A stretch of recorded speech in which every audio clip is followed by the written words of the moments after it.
Soy César Páez y les doy la bienvenida a Coordenadas Mundiales, el podcast de la Escuela de Relaciones Internacionales de la Universidad Externado de Colombia. Sacar 900 millones de personas de la pobreza y crear una clase media de 400 millones de habitantes son logros más que extraordinarios, inéditos. Desde que Deng Xiaoping inició en diciembre de 1978 la implementación del programa Reforma y Apertura, China pasó de ser un país pobre a ocupar el segundo lugar entre las economías mundiales, con una presencia y una influencia política y económica que rivalizan con la hasta ahora única potencia global, Estados Unidos. El llamado milagro chino, que ha consistido en la transformación muy acelerada de la economía de ese país, ha conseguido unas tasas de crecimiento prácticamente inéditas que llegaron a ser más del 15% anual en 1984 y que en 2023 estuvo por encima de un envidiable 5%. En China, la transformación económica no ha estado acompañada de una política. El país tiene un sistema de partido único, el comunista chino, cuyo secretario general es a su vez el presidente del país. Gracias al crecimiento de su economía y al desarrollo de su tecnología, que rivaliza y en algunos aspectos supera a los de los países más avanzados del mundo, China se ha convertido en una potencia regional que además empieza a tener influencia no solo en Asia, sino en regiones lejanas como África y América Latina. Como lo veremos en este episodio, el protagonismo internacional que ha venido ganando China es a la vez razón de tranquilidad para unos países y de preocupación para otros. Algunos de sus vecinos han sentido la presión que ejerce China, especialmente en sus reclamos territoriales sobre zonas cuyas fronteras no están definidas completamente. Al mismo tiempo, China es el principal socio comercial y la mayor fuente de inversiones de esos países. Por su parte, la rivalidad económica, tecnológica, militar e incluso cultural con Estados Unidos es uno de los factores que más atención atrae en las relaciones internacionales por los cambios estructurales que está generando. Para entender cómo China pasó de ser un país pobre a un modelo de desarrollo económico, las implicaciones políticas internas y externas que tiene su crecimiento, los desafíos que enfrenta en la actualidad, y el papel que ha asumido en las relaciones internacionales, nos acompañan Tatiana Helves, Pío García y Óscar Alfonso de la Universidad Externado de Colombia. Tatiana, muchas gracias por acompañarnos nuevamente en Coordenadas Mundiales. Veo que te estás volviendo parte de la nómina de Coordenadas Mundiales. Muchas gracias en serio por acompañarnos. César, un gusto estar con ustedes y sí, también un placer ser parte ya de ese distinguido grupo de la nómina. Del equipo de base. Y Pío, el maestro Pío García, que bueno, ya perdí la cuenta. Pío, ¿cuántas veces has participado tú en Coordenadas? También perdí la cuenta, pero cada vez que vengo me complace mucho poder formar parte de este grupo de investigación. Y perder la cuenta es un buen síntoma. Y hoy por primera vez nos acompaña el profe Óscar. Óscar, muchas gracias por haber aceptado esta primera invitación y que esperamos que no sea la última. Muchísimas gracias, César. Todo debut me genera ansiedad. Muy bien. Bueno, entonces les propongo que entremos en materia. Estamos hoy dedicándole este episodio al papel que tiene China hoy en día en las relaciones internacionales, y eso, por supuesto, se inicia o pasa por la economía. Tatiana, hemos visto, pues por supuesto que es un tema central de la economía, la política, de la cultura, desde diferentes ángulos se ha estudiado el surgimiento reciente de China. Y por supuesto uno de los temas que más llama la atención es el crecimiento que ha tenido, ya creo yo, ya vamos a completar 3 décadas de crecimiento, si no me falla la memoria, de un crecimiento muy acelerado, un crecimiento sostenido y un crecimiento que ha pasado pruebas tan difíciles como la del COVID-19. ¿Cómo puede uno resumir, cómo puede hacer uno una explicación sintética del crecimiento económico de China?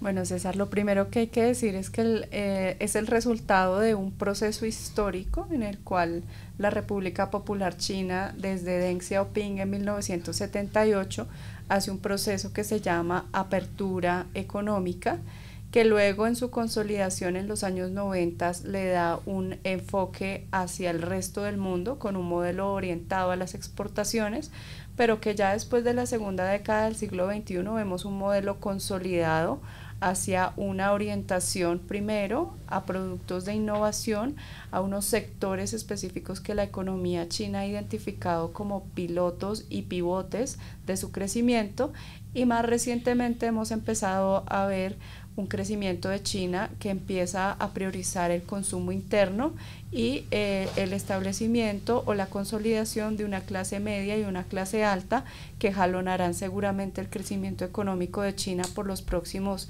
5 o 10 años. Entonces diría que es un proceso que lo describiría como gradual, paulatino, que ha venido consolidándose, apalancado por un modelo exportador y por una altísima productividad bajo bajos salarios, que luego empiezan a crecer, pero que luego se mueve hacia un modelo inversionista y hacia un modelo que hoy vemos, en el cual China empieza a consolidar sectores específicos de innovación y desarrollo y de crecimiento hacia adentro. Bueno, Oscar, esta explicación que nos da Tatiana, digamos, tiene mucho sentido desde la economía, pero pues obviamente China llama la atención porque no es un país, digamos, que tenga un capitalismo clásico del que permitió las revoluciones industriales en Europa, en Estados Unidos, en otras partes del mundo, en Japón mismo, sino que tiene un sistema político que hasta hace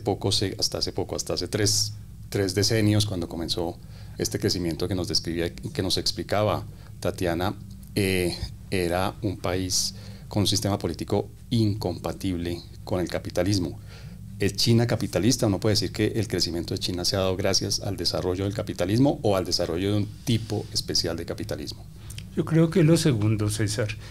De hecho, recuerdo a raíz de tu interrogante una invitación que le hicieron a Deng Xiaoping, precisamente, cuando ya él era un líder connotado después de la muerte de Mao, y ya con posterioridad en 1978 él, con su teoría muy amplia de lo que debería ser China, valga decir, nunca estuvo al frente del Partido Popular de la China, pero siempre estuvo detrás de él, y él irradiaba muchísimo respeto. Era odiado por la banda de los Cuatro, por supuesto, en su carácter reformista, y se volvió desde entonces una figura mundial al punto de que la Unión Europea en su momento todavía no habían llegado a la unión aduanera ni monetaria, pero veían a China y a Deng con admiración y lo invitaron. Y en una entrevista famosa que él hace en Bruselas le preguntan: ¿usted quién es? Y él responde: yo soy el líder de un país comunista que es la principal economía capitalista.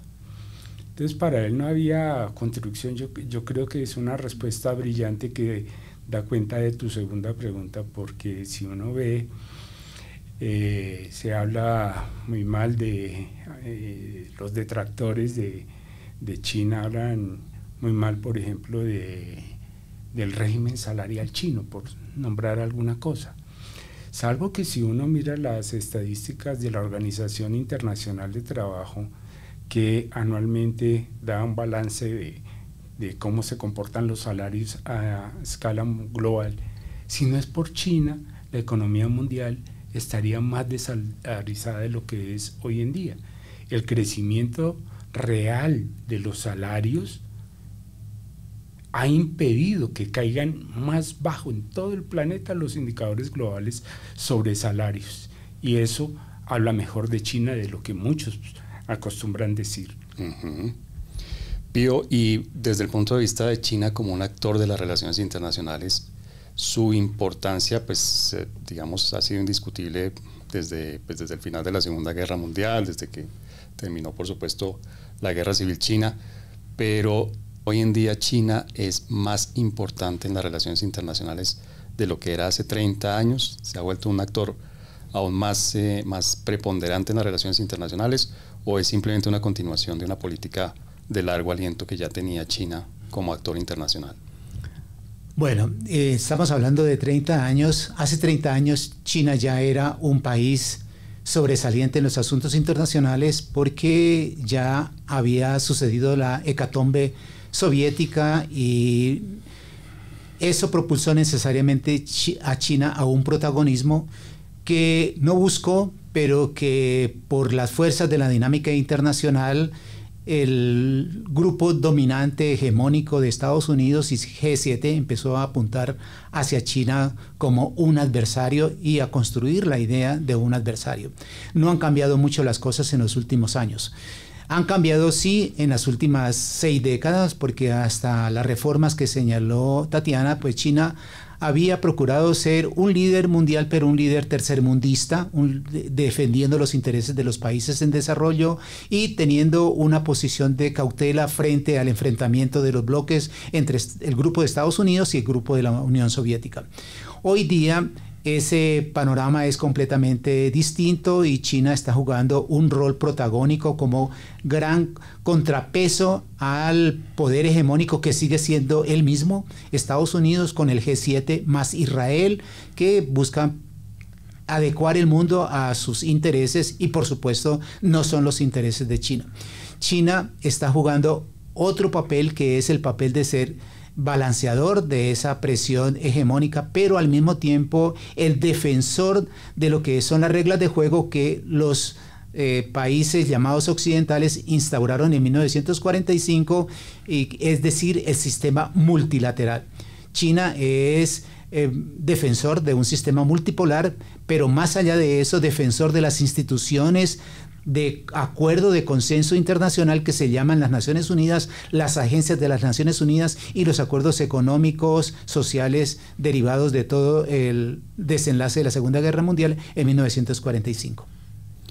Tatiana, y este papel que nos explica Pío, que nos dibuja Pío de China como un actor del contexto internacional, es decir, una potencia global, en donde trata de mantener la institucionalidad, donde trata de hacerle contrapeso, equilibrio a Estados Unidos y a otros actores de lo que pues, uno identifica como potencias occidentales. Ese papel en el nivel regional se cumple también, o sea, China es un buen vecino, China es un actor, un estado que es visto, digamos, con tranquilidad, con confianza por parte de sus vecinos, o por el contrario, hay algunos resquemores y algunos temas en los que todavía genera desconfianza China como potencia regional. Bueno, pues naturalmente China genera algún tipo de distancia o algún tipo de incertidumbre, especialmente por temas o puntos de tensión geopolítica en el mar del sur de China, en territorios en el sudeste asiático, en algunas disputas también que hay por las islas Senkaku y Diaoyu, es decir, sí hay unos elementos claves dentro de tensiones geopolíticas que se han dado con sus vecinos. Dicho esto, es importante también mencionar que China ha venido siendo el principal inversionista de los países asiáticos, especialmente en el sudeste, especialmente en los vecinos cercanos, pero también con una relación económica ya de larga data con el Tratado de Libre Comercio de China y ASEAN. Esa relación estratégica entre China y ASEAN pues ya lleva un tiempo importante, se ha fortalecido a través de flujos de comercio y de inversión, consolidando a China como un aliado económico, geoeconómico de gran importancia para la región. Entonces, estos dos puntos yo creo que tanto las tensiones geopolíticas o las tensiones territoriales como la interdependencia compleja que ya hay en términos de comercio y de inversión hacen que la relación pues sea de alguna manera necesaria, pero al mismo tiempo con ciertas precauciones, por llamarlo de alguna manera, por parte de sus vecinos. Sin embargo, las otras alternativas que hay pues no son tan claramente beneficiosas en términos económicos del relacionamiento con Estados Unidos o el relacionamiento con la Unión Europea, no tienen la misma relevancia. En el caso, por ejemplo, de Asia del Sur con India, en específico, la relación sí tiene un tono un poco más de pesos y contrapesos. de potencias regionales, y la relación con Rusia es estratégica desde el punto de vista de la salida de Rusia del sistema SWIFT y de la capitalización que ha habido y financiamiento a través de la moneda yuan y de otros fondos de financiación. Entonces, digamos que en lo económico es muy compleja porque es interdependiente, en lo geopolítico tiene ciertas precauciones y reservas. Nos describes un equilibrio bien difícil de mantener, un equilibrio casi acrobático. Sí. Bueno, interesante eso, porque pues digamos desde aquí se ve un poco de otra manera. Oscar, otro equilibrio y otra acrobacia que parece estar haciendo permanentemente China es el que hay en la evolución de su propia sociedad. Es una sociedad que tiene un espíritu comunista, una economía capitalista, y que en los últimos años además se ha visto que el crecimiento se ha ralentizado un poco y que eso por supuesto está generando descontentos, roces, problemas. ¿Cómo funciona la sociedad? China es una sociedad que se puede seguir gobernando fácilmente o podría haber en el futuro problemas de gobernabilidad.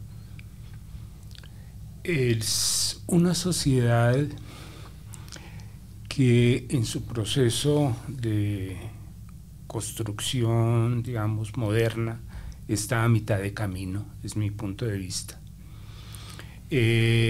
Había una institución, una regla muy fuerte con Mao que creó una sociedad dual, el sistema de empadronamiento, el hukou, que tenía una doble selectividad ya por lugar de nacimiento o por pertenencia de las personas a alguna actividad moderna o atrasada, en este caso la agricultura o las actividades urbanas.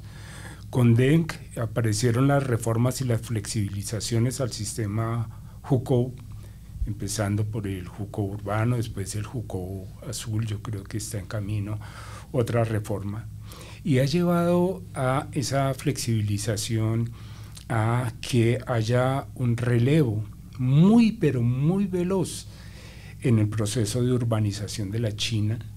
China hoy en día urbaniza alrededor de 20 millones de personas al año. Imagínense ustedes, eso es lo que es producir espacio habitable para 20 millones de personas al año, es decir, producir el equivalente a un gran ABC paulista en un año, algo que nos tomó en América Latina más de 100 años, ellos lo hacen en un año. Y de ahí que los desafíos de la gobernabilidad sean mayúsculos.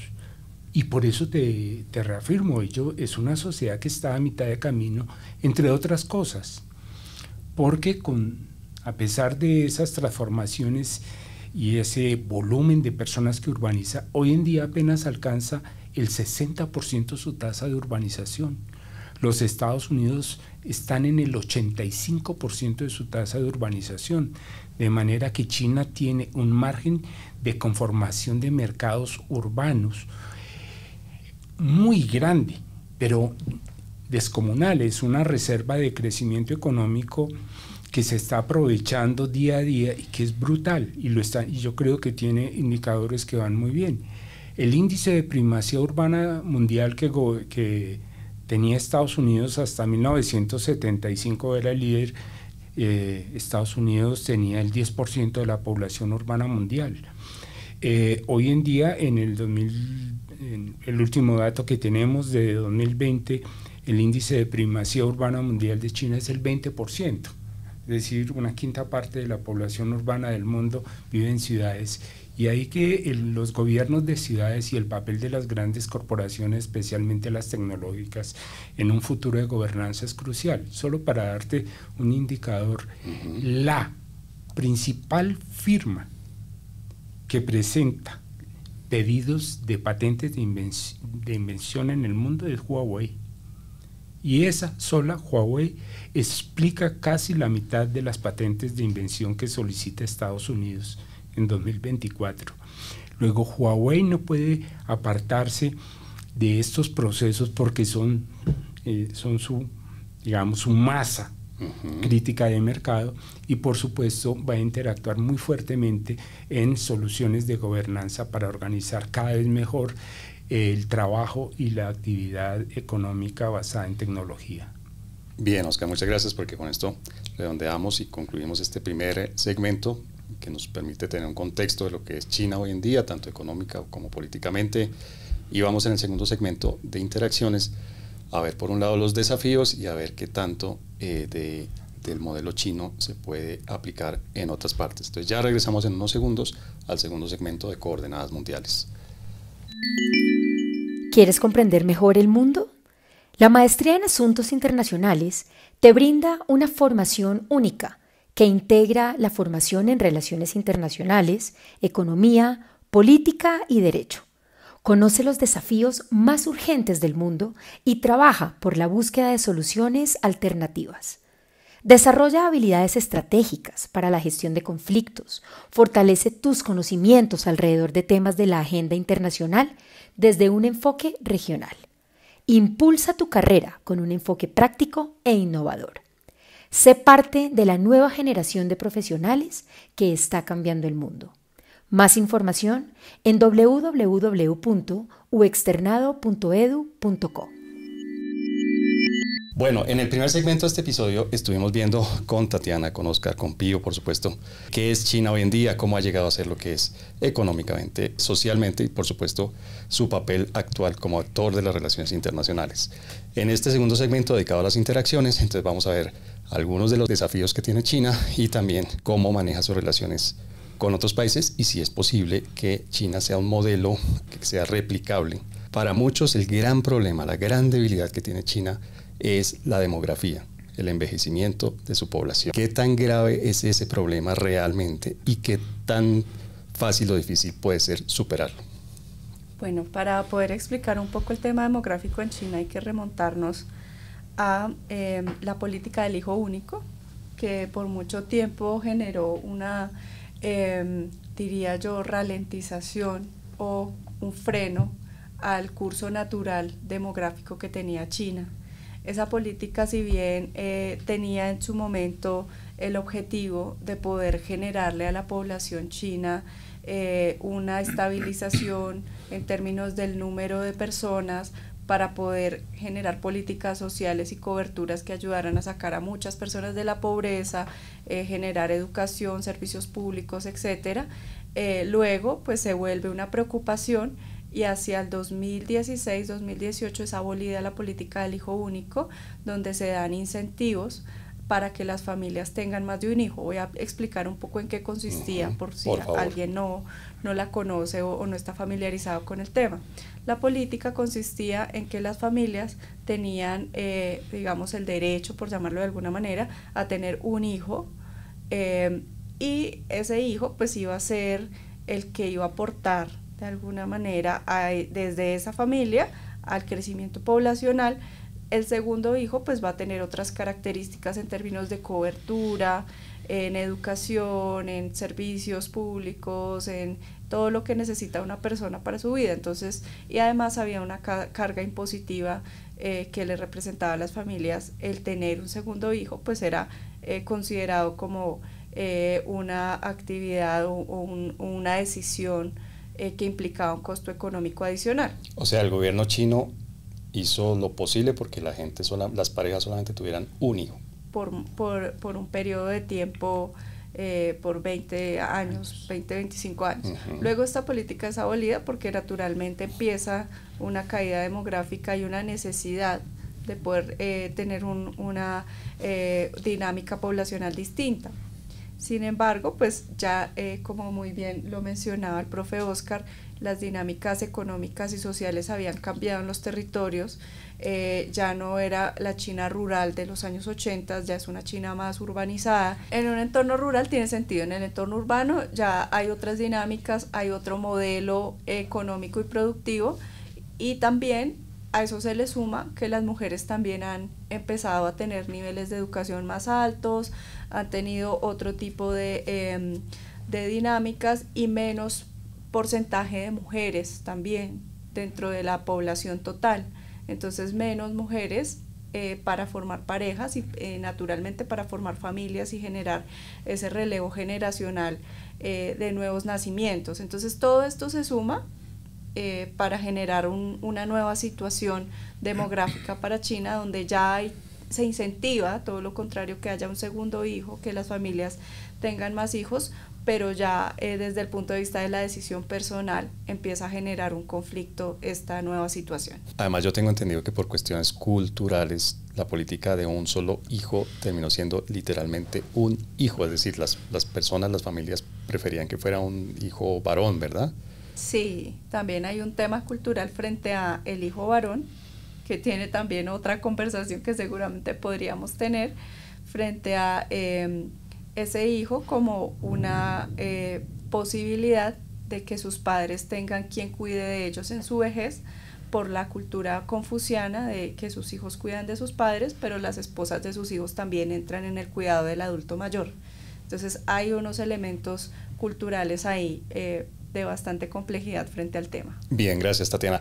Oscar, tú en la intervención con la que cerrábamos el primer segmento nos dabas un dato, y es la velocidad con la que se está urbanizando China, la cantidad de personas, de ciudadanos chinos que se están yendo del campo a la ciudad, y obviamente el desafío que eso significa. Pero el sector inmobiliario pareciera ser uno de los lastres de la economía china, es decir, tú lo mencionabas obviamente como un gran avance y como un gran logro, pero al mismo tiempo pareciera que para lograr eso se ha incurrido en unos excesos o en unas decisiones mal planeadas y tal vez también mal ejecutadas. ¿Qué tanto está pesando la crisis? ¿Qué tanto es una crisis lo que sucede en el sector inmobiliario chino, y eso qué tanto pesa en la economía china? Cuando una economía tiene que responder por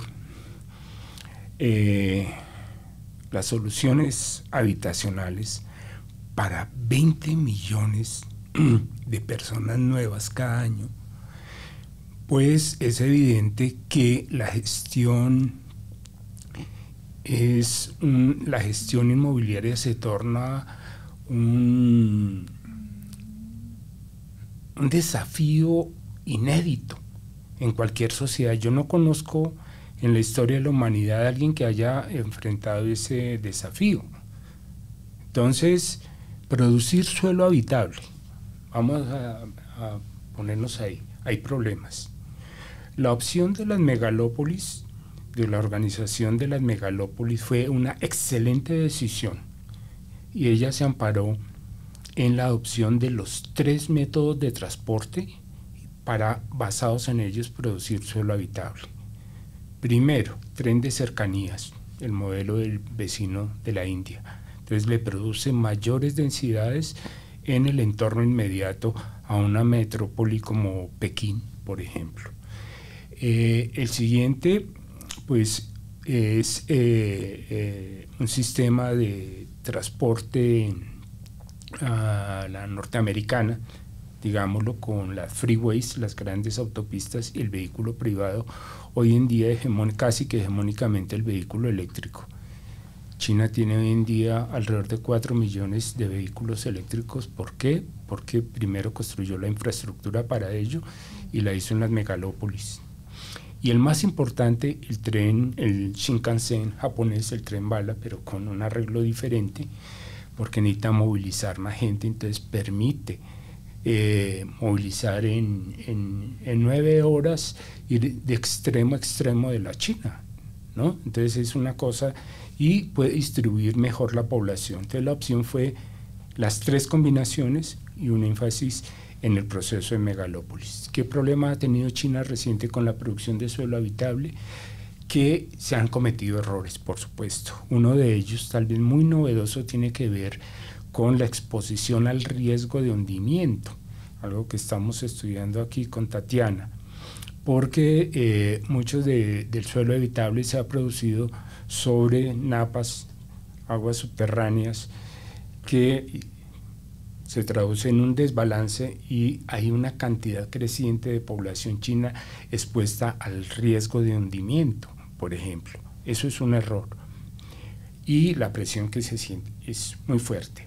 La crisis de Evergrande para mí es una crisis normal de una firma inmobiliaria casi que monopólica, que tiene que responder no solo por la producción de suelo habitable para 20 millones de personas al año, sino para la producción misma de suelo. evidentemente tiene que haber en algún momento alguna crisis, ¿no es cierto?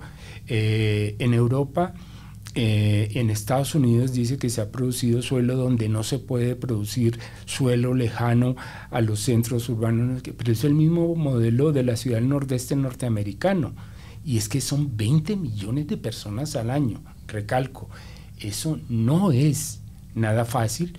Yo creo que puede ser un punto débil en un momento de flaqueza de la finanza de alguna empresa de esa naturaleza que tiene que ocurrir, pero que en el futuro va a ser una fortaleza brutal. Hay que verlo intertemporalmente. Pero digamos, por el peso que tiene, por la importancia que tiene, ¿no se puede convertir en un problema grave para la economía china la crisis inmobiliaria?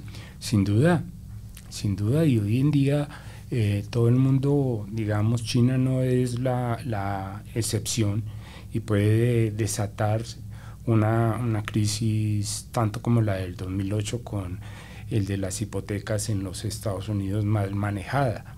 Pero yo sí creo que hay mecanismos que el gobierno de la China y el sector privado tiene a su alcance para moderarlo. Hace 2 años se preveía que Evergrande tocaría fondo y se llevaría el crecimiento de China, ¿no es cierto? El mismo Paul Krugman decía eso en el 2013, no ha ocurrido, hay que preguntarse las razones por las cuales no ha ocurrido. Y son esos mecanismos de regulación que tiene de producir suelo habitable y tiene posibilidades de renovación del stock también existente para los próximos años, distinto a un vecino, y termino con esto, y ligándolo un poco con lo que decía Tatiana. El envejecimiento de China es el envejecimiento de todo el mundo. Estamos en la época del invierno demográfico que se va a extender hasta más allá del 2060 según los cálculos del Grupo de Carga Mundial de la Morbilidad. En Japón ya están teniendo un problema con el envejecimiento del sector inmobiliario, y es que no dejaron, muchos de los personas viejos de la tercera edad no dejaron sucesores, y hay una cantidad de stock libre que no están habitando, se muere y lo abandonan. Eso es una carga para el Estado también. Es decir, el sector inmobiliario es neurálgico donde se le mire, pero con sus particularidades, por supuesto. Pío, y en términos de relaciones internacionales, China, ¿qué tan a la altura está de ser una potencia global? Es decir, por ejemplo, el papel de China en los conflictos que más llaman, no son los únicos, pero sí son los que más llaman la atención, los que tienen preeminencia en los medios de comunicación, en la opinión pública y también pues en las agendas políticas de los estados más importantes. China en la guerra entre Rusia y Ucrania, China en el conflicto entre Israel y Hamas, China en otros lugares del mundo. El papel que está desempeñando es importante, define o simplemente es un observador, digámoslo así, un poco pasivo, que mira lo que sucede pero que no interviene para generar una solución. Todo lo contrario, César. China no solamente es una gran potencia, sino que tiene conciencia de ser una gran potencia y sabe que tiene que producir alternativas a un sistema internacional desbalanceado a favor de unos intereses hegemónicos de un grupo de países encabezados por Estados Unidos. China durante la década pasada hablaba de el ascenso pacífico, es decir, un país grande que necesitaba participar de las decisiones globales en forma pacífica. Y así China estuvo participando en las grandes decisiones, por ejemplo, frente al cambio climático, frente a los objetivos de desarrollo sostenible, y actúa en todos los frentes como una gran potencia. De los 193 países del mundo, 180 tienen relaciones diplomáticas con China. China tiene relaciones diplomáticas con todos los países de África y China tiene programas de cooperación con todo el mundo. A pesar de toda la pugna de Estados Unidos frente a China, mantiene su relación, por ejemplo, con América Latina en una forma de diálogo y con unos programas de cooperación que son revisados cada 2 y 3 años, y precisamente esta semana, como presidente pro tempore de CELAC, que es la Comunidad de Estados latinoamericanos y del Caribe, está el presidente Petro en Beijing en interlocución con las autoridades chinas para esa cooperación transcontinental de América Latina con China. De tal manera que su programa es no solamente hacerse respetar como una gran potencia, sino construir en forma muy positiva un mundo de otra naturaleza que sea realmente de beneficio completo en el sentido, por eso está hablando de el beneficio para la humanidad, y eso es a través de las reglas multilaterales, de los acuerdos multilaterales, y no de formas arbitrarias unilaterales como lo puede haber sido Estados Unidos, especialmente en los últimos meses. Entonces, y eso, ¿qué capacidad tiene China para eso? Es muy curioso, porque conectando con lo que decían Alfonso y decía Tatiana, en el último trimestre China creció al 6.8% en medio de toda la acerba presión de Estados Unidos al imponerle impuestos de 145% a los productos chinos. Y anoche, según ya las noticias, pues llegaron a un acuerdo. Entonces, la política unilateral es una política absolutamente demencial e ignorante, porque es un mundo interconectado, es un mundo que funciona por relaciones económicas donde todos participan, y una pieza que se quiera salir es una pieza que sale perdiendo. Por eso China es defensora de las reglas multilaterales, defensora de la OMC, como lo fue en años recientes de la OMS. Lo está haciendo con plena conciencia y con plena proyección como una gran potencia en los asuntos globales. Bueno, Tatiana, pero esto que nos dice Pío, digamos, es, como decirlo, es relativamente fácil ser un actor de paz, un actor de estabilidad en África, fácil en el sentido de que los intereses directos no están tan en juego en África, en América Latina. ¿Qué pasa cuando los intereses directos de China sí están en juego? Por ejemplo, vemos ahora en este conflicto que en algún momento tiene cara de guerra entre Pakistán e India, que China parece tener claro de qué lado se va a poner, ¿no? Porque obviamente hay intereses propios de China allí en la región. China, digamos, regionalmente tiene esa misma cara de actor, digamos, de equilibrio, de respeto de las normas que nos acaba de explicar Pío, que tiene en otras regiones del mundo, o regionalmente, digamos, hay otra cara de China. César, yo creo que acá nuevamente China es un actor geoestratégico que, en mi opinión, es fácil de leer desde el punto de vista de los principios que lo rigen. Y para todo el relacionamiento con América Latina, con sus vecinos, con África, China aplica los 5 principios de coexistencia pacífica de la Conferencia de Bandung del 55, dentro de los que está, uno de ellos es la no injerencia en los asuntos internos. Perdón que interrumpa, a esa conferencia le dedicamos el episodio inmediatamente anterior a este. Estamos poniendo en este momento por aquí el vínculo para que lo puedan ver. Perdón la interrupción. No, qué bueno que hay un programa previo, porque ahí podemos también sumar esfuerzos pedagógicos. Y además tuvimos de invitado a expertos, ya saben, aquí al gran maestro, profesor. Por supuesto. Claro que sí. Entonces, dentro de esos 5 principios, uno de ellos es la coexistencia pacífica, es la no injerencia en los asuntos internos. Y no injerencia en los asuntos internos lo aplica para absolutamente todos los países del mundo. Por eso digo que yo considero que es un actor geoestratégico fácil de leer, porque va a operar bajo principios muy claros y estrictos. En este sentido, y en todos los demás conflictos, pues si bien China puede tener una postura de mediación, nunca va a tener una postura de tener una opinión particular sobre la injerencia de sus asuntos, de los asuntos de otros países. Ahora bien, ¿dónde sí veo que puede haber tensión? Si en algún momento, y especialmente los Estados Unidos, que lo ha venido haciendo sistemáticamente, tiene alguna intervención en Taiwán. Y aquí es clave decir que hay una postura muy clara de China, porque también otro de sus principios es esa defensa a su territorialidad. Hay una defensa clara de China a la territorialidad, al respeto a sus fronteras, al respeto a su integridad territorial, y allí sí podría llegar a darse algún tipo de tensión. No creo que injerir inferir en otro asunto de otro país, pero sí en el momento de que vea que hay algún tipo de rencilla o amenaza a su territorialidad.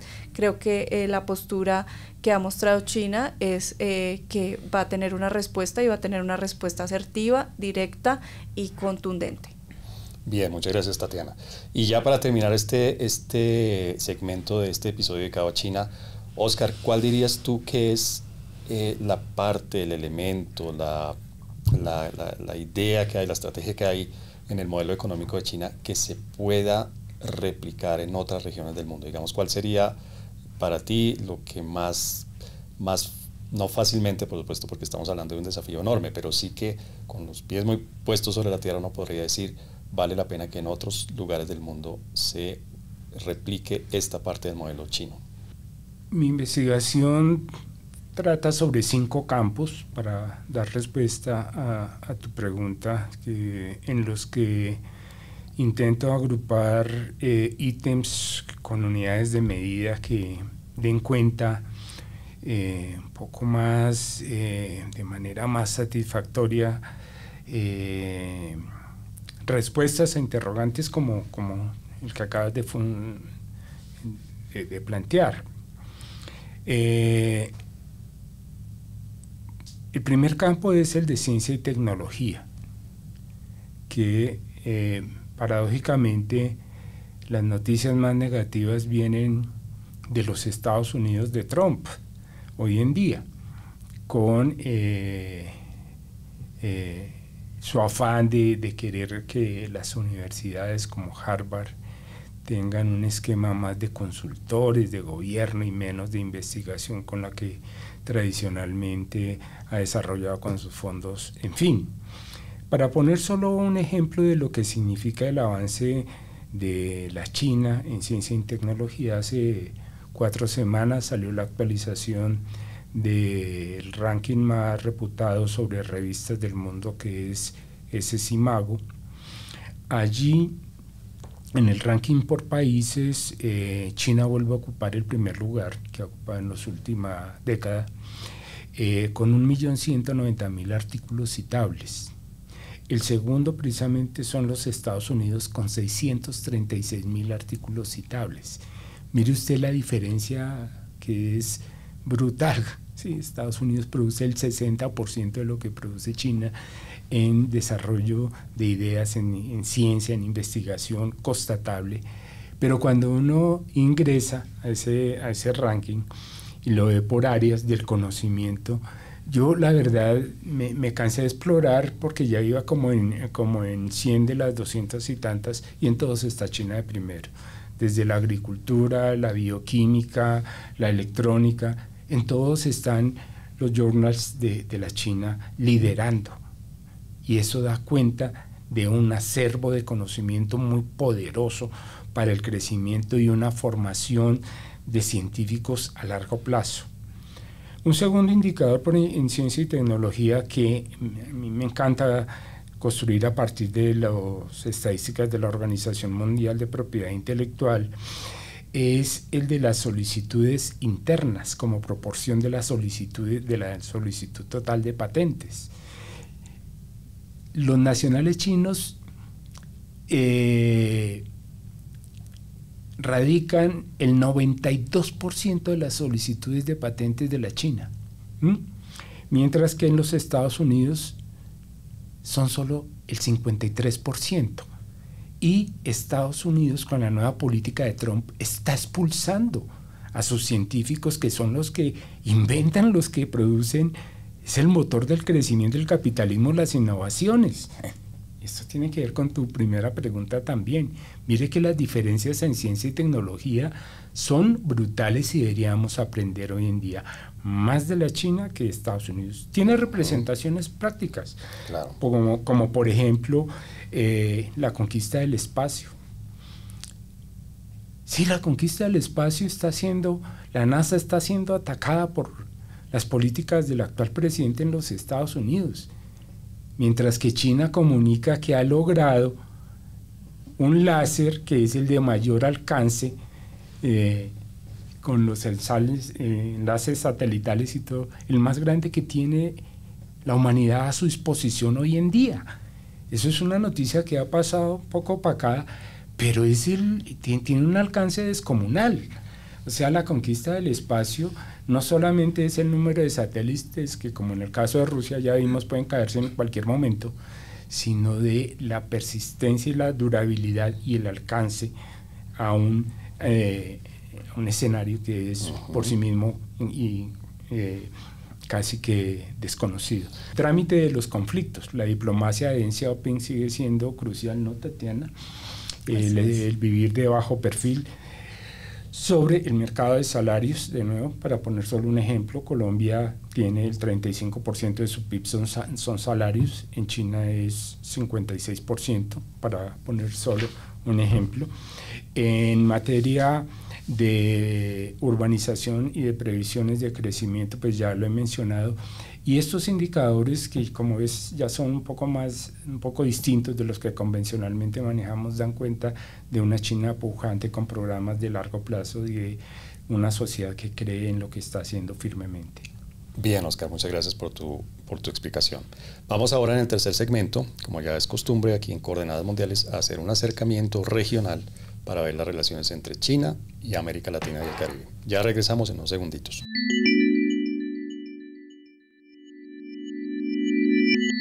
Bueno, en el primero y en el segundo segmentos de este episodio hemos visto pues la evolución que ha tenido China, luego la importancia que ha ganado China en el contexto internacional, y ahora para este tercer segmento hacemos un acercamiento a América Latina y el Caribe. ¿Cómo es, Pío, que China se ha convertido en un actor tan importante económica y políticamente en América Latina y el Caribe? Sobre todo en el orden económico más que en el político, en el estratégico, simplemente por política de China, ya señalaba Tatiana, de no injerencia en los asuntos externos por los principios de coexistencia pacífica. El hecho es que se trata de el mayor socio comercial del mundo y es el país con mayor número de comercio internacional por encima de Estados Unidos, aunque Estados Unidos es el primer importador mundial, China es el primer exportador mundial. En esas condiciones es muy interesante porque si quitamos a México, China es el mayor socio comercial del resto de América Latina. ¿Por qué? Porque China es es una población que ha ido elevando su nivel adquisitivo a medida que se fue industrializando, y es el país que absorbe más de la mitad de la producción agroindustrial exportadora del sur de América. Es decir, de Argentina, Brasil es el gran exportador de granos y cereales para China, pero también de otros recursos como por ejemplo el cobre o minerales de Perú, de Chile. Para Colombia ya es el segundo socio comercial. No se diga el petróleo, no se diga el aluminio de otros países suramericanos. Entonces, ese nexo económico se fue dando en las últimas décadas en la medida en que el proceso de industrialización en China se intensificaba y nuestras economías tenían esa vocación exportadora de bienes más o menos básicos o semielaborados y alimentos.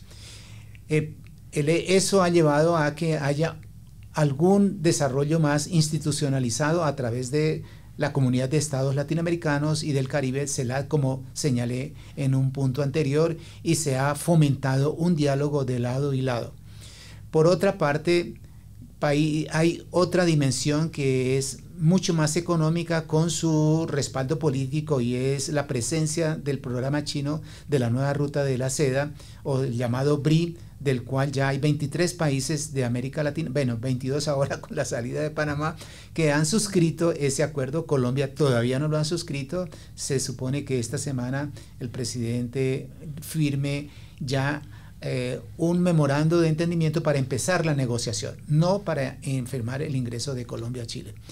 La relación política de China con América Latina, dentro de toda la prudencia de la diplomacia china, es de cautela, programas que tienen que ver con promoción de la inversión, con programas de cooperación técnica, con programas de cooperación financiera, y muy bajo perfil, como dicen mis compañeros, en temas estratégicos.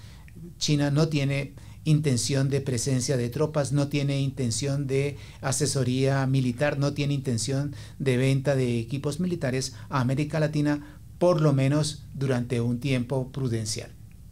Bien, Oscar, ¿y el resultado de esa evolución que nos está planteando Pío ha sido y se puede considerar un buen negocio para América Latina, o estamos, digamos, en unas condiciones de desventaja tal que la gran ganadora de las relaciones China y América Latina no tanto? Yo creo que el mundo no está tan polarizado, no es de negro y blanco, tiene matiz de grises. Yo creo que tiene un lado, realmente para mí el lado más oscuro de lo que está ocurriendo con el avance de China tiene que ver con la mala gestión que los países amazónicos estamos realizando para atender demandas de China, y China tiene que también ayudarnos a hacer su parte. La demanda de maderas finas implica deforestación en el Amazonas colombiano. El aumento de la demanda de cereales como soya, por ejemplo, en Brasil, ha significado deforestación del Amazonas. Minerales estratégicos como el coltán implican la deforestación también del Amazonas venezolano. La demanda de oro para hacer micropartes para los celulares implica también el deterioro del Amazonas peruano. La frontera agrícola boliviana se ha expandido hacia el Amazonas boliviano para atender la demanda de carne, de productos carnícolas de China. Ese es un lado muy oscuro, pero muy oscuro, que si nos atenemos a la hipótesis del deterioro del hábitat de quirópteros, murciélagos, en el Amazonas puede surgir una nueva pandemia, por ejemplo. Eso es un lado oscuro. Un lado muy favorable tiene que ver, por ejemplo, con el cambio de políticas del Banco de Inversión Asiático, que el mayor aportante es la China. Ya no endeudar a los países, sino invertir en condiciones favorables en cooperación bilateral me parece algo positivo, algo muy positivo. Y por supuesto aprendizajes en el desarrollo de la infraestructura como lo ingenieril, como lo estamos viendo en el caso del sistema metro en Bogotá, me parece que es otro factor positivo. Entonces no se trata de ver unidireccionalmente ni gravitacionalmente ese tipo de relaciones, porque tiene de ambos colores. Bien, y finalmente, Tatiana, para terminar este segmento, ¿cuáles podrían ser las amenazas que tiene la relación entre América Latina y China en el futuro cercano? Obviamente, pues irse más allá de eso no es tan recomendable, pero en el futuro cercano, ¿es una relación que se puede seguir desarrollando tranquilamente o puede haber problemas en su desarrollo? Bueno, yo creo que no podríamos tener esta conversación dejando de lado y dejando de mencionar que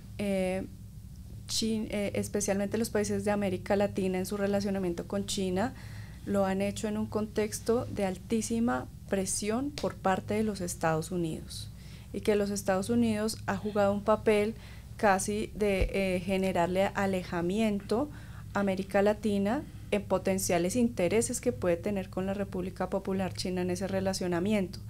Y en ese sentido creo que más que una amenaza ha sido un obstáculo, que si bien hay intereses, si bien tenemos puntos en los cuales podemos converger, siempre hay un tercer actor tratando de generar obstáculos, tratando de generar algún tipo de freno, alguna mensaje negativo frente a China, y que allí pues primero de los países de América Latina tendrá que haber también una nueva postura, dado que en este escenario arancelario, hostil, fuera de las organizaciones como la OMC, también hay oportunidades para construir nuevos vínculos desde otro punto distinto a la coerción o la coacción a la cual se le ha sometido, y el caso más extremo, y lo mencionaba el profesor Pío, es Panamá.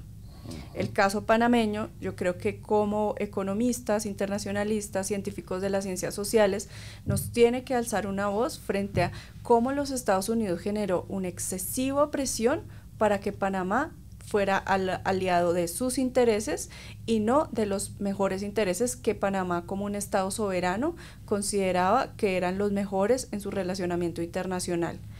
Y yo diría que más que una amenaza es notar y alzar la mano frente a este tipo de fenómenos, porque no solamente en el caso de Panamá, sino que en otros países de América Latina, naturalmente Estados Unidos va a usar la coacción como una forma de que cada uno de estos estados no se relacione naturalmente con China, sino bajo un escenario de hostilidad como el que vemos en Panamá. La recomendación bibliográfica de Coordenadas Mundiales. Bueno, Pío, las personas que quieran entender mejor lo que es China hoy en día como actor internacional, como gran potencia no solo regional, sino con aspiraciones globales, ¿en dónde pueden conseguir información de buena calidad?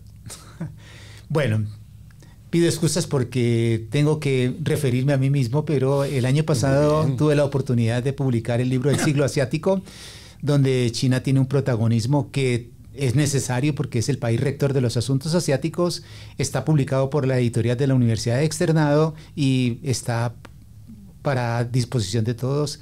Bueno, ya se acabó la feria del libro, pero en las librerías del país. El siglo asiático. El siglo asiático. Muy bien. Tatiana, ¿cuál sería tu recomendación? Bueno, también voy a unirme a la publicidad descarada que promueve el profesor Pío. ¿Tuviste publicidad descarada? ¿Viste? Para decir que está por salir una columna de opinión en Razón Pública, donde con el profesor Pío García nos dimos a la tarea de mirar un poco este panorama internacional, de cuáles son esos alcances de esa escalada arancelaria y potencialidades precisamente de esto último que yo mencionaba de Colombia, en buscar otras alianzas estratégicas mucho más favorables para el país en términos internacionales. Gracias, Tatiana. Y Oscar, ¿cuál sería tu recomendación? Yo creo que los programas de pregrado en nuestro país, en América Latina, deberían incorporar una cátedra sobre China. Yo creo que particularmente la historia económica de cada país, la historia económica mundial, tiene que tener un capítulo sobre China. Nuestros estudiantes desconocen realmente, creo que la intencionalidad de tu pregunta en el fondo, yo la entiendo así, son unos, realmente desconocen la trascendencia de lo que estamos hablando.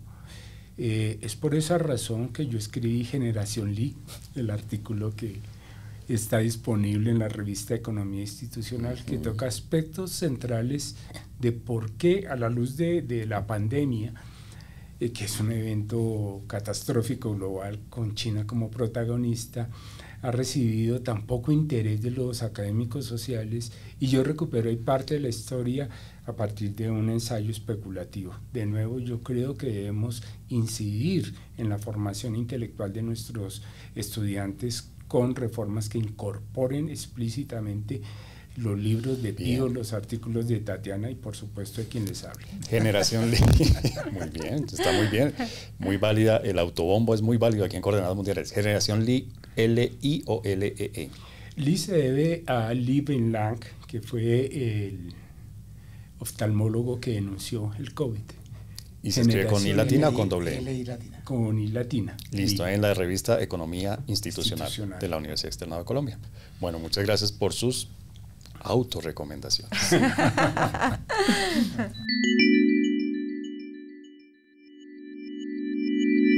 Bueno, hoy ha sido un verdadero placer y además muy grato tener a nuestros invitados en el estudio. Espero que las personas que nos están escuchando y viendo también estén disfrutando, hayan disfrutado este episodio que ya llega a su fin. En primer lugar le agradezco a Tatiana. Tatiana, gracias por acompañarnos nuevamente y ya ser parte de la nómina oficial de Coordenadas Mundiales. César, muchas gracias por la invitación y un gusto enorme nuevamente conversar contigo. Al maestro Pío García, como siempre, siempre Pío, Gracias por acompañarnos, gracias por poner al servicio de las personas que nos escuchan, que nos ven, el enorme conocimiento que tiene sobre Asia y el Indo-Pacífico. Muy agradecido, realmente es un placer poder compartir con ustedes. Y Oscar, a ti por supuesto también gracias por acompañarnos por primera vez y por haber puesto a la disposición de este análisis el trabajo de investigación que has venido realizando sobre China. No, gracias a ti, gracias Pío, gracias Tatiana, muy amable. Y a todas las personas que nos escuchan y que ahora nos pueden ver también en YouTube y en Spotify, muchas gracias por venir nuevamente a Coordenadas Mundiales a encontrar información de buena calidad para entender lo que está sucediendo en el mundo. Y por supuesto también a Rafael Piñero, nuestro productor, que hoy nuevamente nos consiguió para este episodio 3 personas, 3 expertos en el tema que estamos analizando, China como actor internacional. Gracias a nuestra monitora de Relaciones Internacionales, Lorena Caicedo, y a nuestro técnico de grabación y edición, Hugo Pérez.